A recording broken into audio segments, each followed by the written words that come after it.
My name is Idigbe, and I'm the managing partner of Punuka Attorneys and Solicitors. I've been asked to talk about leadership because today is Bosses Day, International Bosses Day. Wow, what is leadership to me? For me, leadership is when I'm able to inspire others, when I'm able to get people to put in their best without having to really overenforce it. When I'm able to inspire by example, very good example, not just saying it but doing it. Such things like making sure that I keep my own integrity very clear and clean, that I work as hard as I want people to work hard. So it's not like I tell my lawyers or support staff do something and then I go to sleep. So if we have a job to do, I'm there as a leader to inspire, to get people to do their own part. That's what I see as leadership. Also to be able to groom other people to take over. Succession planning is key for me, and to delegate, effectively with supervision. For me, that's another thing I would take as a very important part of my being a leader. And of course, the bottom line is very key, and to make sure that the firm keeps growing in terms of getting more jobs, improving in various practice areas, even practice areas we're not doing too well previously, making sure we're doing better in those practice areas. And at the end of the day, having much more income, so that at the end of the year, and we can have a better bonus for everyone. Thank you. Okay, what keeps you motivated after being in practice for many years? Sometimes you would look at it and say, wow, am I doing exactly the same thing for so many years? But in truth, it's not the same thing. So I'm so motivated by the fact that in Punuka, we have so many practice groups, so many diverse, it's a full-fledged law firm. And so as a managing partner, well, I do supervise not every practice group, but some practice groups.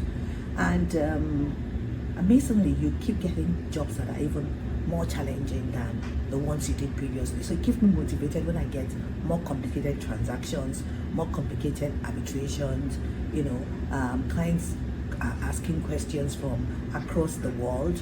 I like cross-border matters. It's very it motivates me a lot, because you're not only working locally with your local laws, but you're working sometimes with other professionals all over the world. So you're learning new things, how they do it in those jurisdictions. So that keeps me motivated, the fact that, law is not static, practice is not static. These transactions are very, they inspire and motivate me. When the more complicated, the better. And even when it's not my practice area, it's complicated, and maybe at least I know what's going on, and I ask questions and I get to learn, even when it's not my practice area. So that keeps me going. And seeing a lot of young people who have come into law practice doing so well, growing, you see them when they come in, they're very nervous, they can almost not speak publicly. And before within 6 months, you're looking at a different human being that you have groomed, become so confident. That motivates me a lot here. Who are those who influence me in this profession? Oh, wow. May his soul continue to rest in peace. My first teacher in the profession was late Chief Chike. I started my career with him, and he was such a confident, very intelligent lawyer, for those who would remember him.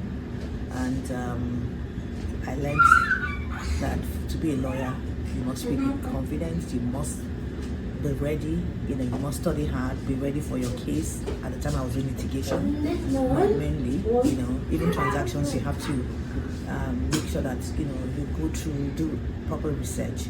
So he was one person that I would say really influenced me. And of course, my husband is also Anthony Idigbe, Dr. Anthony Idigbe. He's also someone who has influenced me a lot, because I sometimes wonder how he stays calm when things seem to be like quite, a difficult situation, and it's like, calm down, we'll sort it out kind of person. So I started learning that, it's not, getting upset, getting irritable. It's not the solution as a leader, but coming down to come up with strategies on how to sort it out. So I think these are two people that have influenced me a lot. And then, of course, my late dad, in terms of my belief in God and my faith that with God nothing is impossible.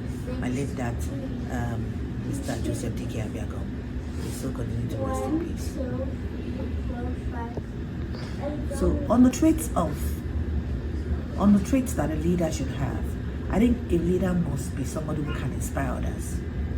And I believe the best way to inspire others is not just by talking, but by your own lives. Be an example to those, your followers. Have integrity, be kind, be punctual for meetings, be punctual at work, meet deadlines. So you don't just keep saying do this and you're not doing that. So do as you have asked us to do. So that's one very important trait. Another important trait is empathy. People who work with you, your followers, they're not zombies. It's not just about work. It's about, you want to be certain that they are also able to live their lives and they are meeting up their own targets, personal goals, family life goals, work goals, and then show empathy when there's need to, when they have challenges. You need to be there for them and let them know that you genuinely care about what has happened to them. Another trait of leadership is patience. Yes. So when I answered the question about my last one year also, one of the things about from reinforcing my faith in God is also learning to be very patient. I'm not a normally patient person, but I kept praying and I worked on it to get to a stage where I can be patient because it's a very important trait of leadership. To be patient, to let people, sometimes tell you, oh, I cannot get this done today, but please, I promise before so noon tomorrow, I'll get it done. And she'll be able to say, okay, I won't, please just try and meet it up. Humility is also very important. You cannot, because you're a leader, and you don't have that trait of humility. You have to be humble, and let people not, not because you're a leader, you want to walk into a place and everybody's you're making yourself the issue. You should be humble enough to just not be the issue. Let the issue or the praise for work done be shared with your followers. So don't, why shouldn't be me? It shouldn't be on you all the time. Oh, I got this done. I did it. You should also appreciate, those you work with. It is very important. It's not just correcting all the time. When people have done something really good, you should immediately praise them and let them know that, I appreciate what you have done.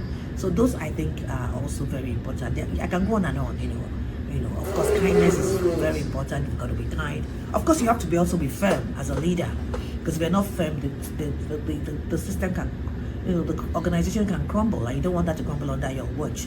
So you have to be firm on processes and procedures, and of course, you also know when you have to be flexible, but when this is the procedure, this is the, and if we don't do it this way, it's not going to work well. So you be firm but kind in doing that. So discipline is also important, but discipline with love. So those are what I would say would be my recommended, or what I believe traits of leadership should be.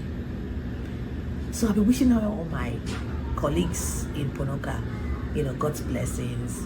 And we have just a few more months to go before the year rounds up. I'm wishing us a lot of work, and ability to carry them out timely, so I will close the year with a bang. Thank you very much.